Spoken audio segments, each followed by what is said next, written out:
Price Lord. எல்லாரும் எப்படி இருக்கீங்க? உங்கள் மத்தியில் ஒரு சின்ன சாட்சியை பகிர்ந்து கொள்ளணும்னு ஆசைப்படுறேன். கடந்த சில நாட்களாக ஷோல்டர் இன்ஜுரினால நான் ரொம்பவும் கஷ்டப்பட்டுட்டு வந்தேன். எஸ்பெஷலி லாஸ்ட் 2 to 3 days ரொம்பவும் இன்டென்ஸ் பெயின். என்னால் ஒர்க்கில் ஃபோக்கஸ் பண்ண முடியல, சரியாக ப்ரேயர் பண்ண முடியாமல் நான் ரொம்பவும் கஷ்டப்பட்டுட்டு வந்தேன். அப்போது லாஸ்ட் நைட் நான் தூங்கிட்டு இருக்கும்பொழுது பயங்கரமான பெயின், என்னால் தாங்கிக்கவே முடியல, தூக்கமும் வரல. கர்த்தரிடத்தில் ஒரே ஒரு விஷயத்தை நான் வேண்டி கேட்டுக்கொண்டேன். ஆண்டவரே, இந்த கடினமான வலியை என்னால் தாங்கிக்க முடியல, இதிலேருந்து ஒரு விடுதலை கொடுங்க. இந்த வலியினால் என்னால் எந்த ஒரு வேலையும் செய்ய முடியாமல் இருக்குது. நான் ஜெபம் பண்ணுறது கூட ரொம்பவும் கஷ்டப்படுறேன் ஆண்டவரே.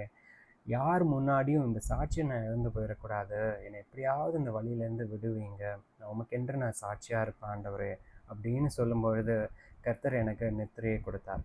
தூங்கி காலையில் எழுந்த பொழுது எனக்கு எந்த ஒரு பெயினுமே ஃபீல் ஆகலை. நான் ரொம்ப நார்மலாக உணர்ந்தேன். கர்த்தருடைய நாமம் மாத்திரம் மகிமைப்படுவதாக. இன்னைக்கு உங்களுக்கும் நான் சொல்லிக்கொள்வது என்னன்னு சொன்னால், நீங்கள் லைஃப்பில் நிறைய சேலஞ்சஸ் கோத்ரூ பண்ணலாம். ஆனால் கர்த்தருடைய வார்த்தையை ஒரு வாட்டி யோசிச்சு பாருங்க.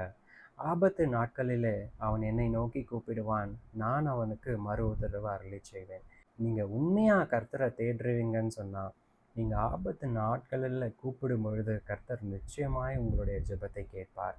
நிச்சயமாய் உங்களுடைய பிரச்சனைகளிலிருந்து கர்த்தர் விடுதலை செய்வார். விசுவாசிக்கிறீங்களா? ஜெபிக்கலாம் வாங்க. கர்த்தாவே, இந்த ஜெப வேலையை கொடுத்ததற்காக நன்றி. உங்களுடைய சாட்சிகளின் மூலமாய் ஆண்டவரே, உங்களுடைய கிருபை நீர் வெளிப்படுத்தினீர். ஆண்டவரே, நீர் மெய்யான தேவன் என்பதை உணரச் செய்தீர். உமக்கு நன்றி ஆண்டவரே. அப்பா, மீது இருக்கிற விசுவாசத்தை பலப்படுத்தின கிருபைக்காக நன்றி. எங்களுடைய வாழ்க்கையிலும் ஆண்டவரே, இனியும் நாங்கள் இந்த கடினமான சூழ்நிலைகளுக்குள்ளாக கடந்து போகும் பொழுது அப்பா, விசுவாசத்தோடு உம்மை நோக்கி நாங்கள் கூப்பிட எங்களுக்கு கிருபை கொடுங்க. எங்களுடைய ஜெபத்தை கர்த்தர் கேட்டு ஆசீர்வதிக்கும்படிக்காக நாங்கள் ஜெபிக்கின்றோம்.